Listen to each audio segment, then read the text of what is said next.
Assalamualaikum warahmatullahi wabarakatuh.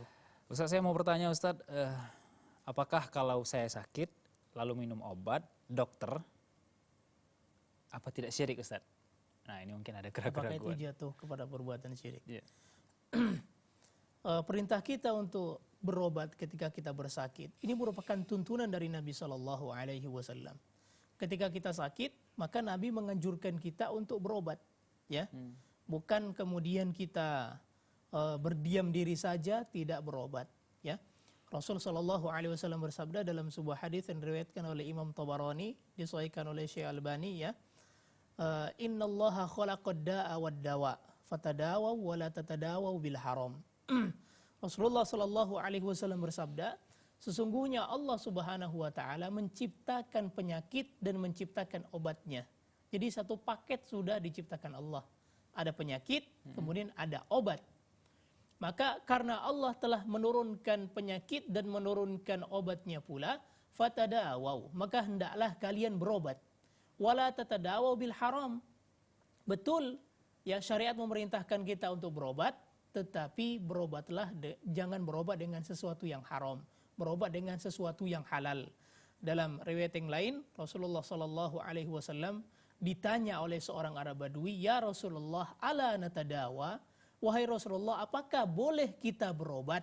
Ya, kemudian Rasulullah bersabda, na'am, ibadallah tadawaw.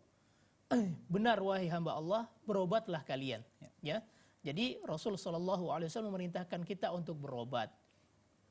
Kemudian ketika kita berobat kepada dokter, dokter memberikan kepada kita obat, kita minum.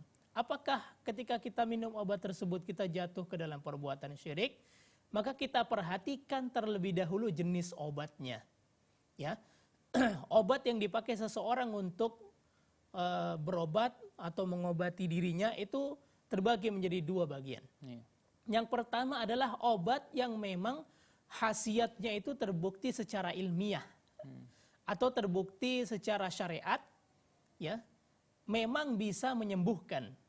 Misalnya syariat memerintahkan kita untuk mengkonsumsi habatus sauda, mengkonsumsi minyak zaitun, mengkonsumsi madu, itu semua di antara obat-obat yang dianjurkan oleh syariat untuk dikonsumsi. Kemudian ada juga jenis obat yang terbukti secara ilmiah, memang dibuat oleh orang yang meracik obat tersebut, baik ahli farmasi atau misalnya herbalis, ya. Mereka membuat obat tersebut yang memang terbukti bisa menyembuhkan penyakit. Maka ketika ini yang kita pakai untuk berobat, ini tentu saja boleh. Dan yang kedua, jenis obat yang tidak diperintahkan syariat, tidak dianjurkan syariat, dan tidak pula terbukti secara ilmiah bisa menyembuhkan. Misalnya apa? Sakit kepala diobati dengan menggunakan belangkon, ya, belangkon atau peci peninggalan kakek moyang. Sakit perut menggunakan tali pinggang keramat, ya.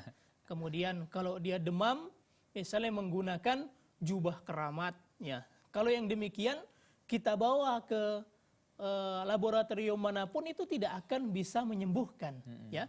Dengan demikian maka obat-obat yang terbukti secara syariat dan terbukti secara ilmiah bisa menyembuhkan, maka hal tersebut boleh untuk kita minum dengan ketentuan kita harus meyakini bahwa obat tersebut hanyalah sebagai sebagai jalan untuk kesembuhan. Yang menyembuhkan itu Allah Subhanahu Wa Taala.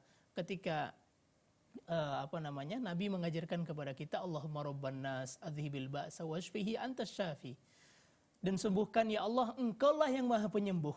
Maka yang memberikan kesembuhan itu adalah Allah Subhanahu Wa Taala.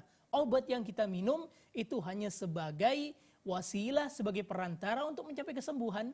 Oleh karena itu ada orang yang berobat sampai pergi ke Malaysia, sampai ke Singapura, sampai pergi ke manapun, sampai pergi ke Cina misalnya, tapi ternyata toh tidak diberikan kesembuhan oleh Allah Subhanahu Wa Taala. Dan penyakit yang sama ada tetangga misalnya sekedar dia berobat ke ahli herbal, ternyata sudah diberikan kesembuhan oleh Allah Subhanahu Wa Taala. Jadi yang menyembuhkan adalah Allah.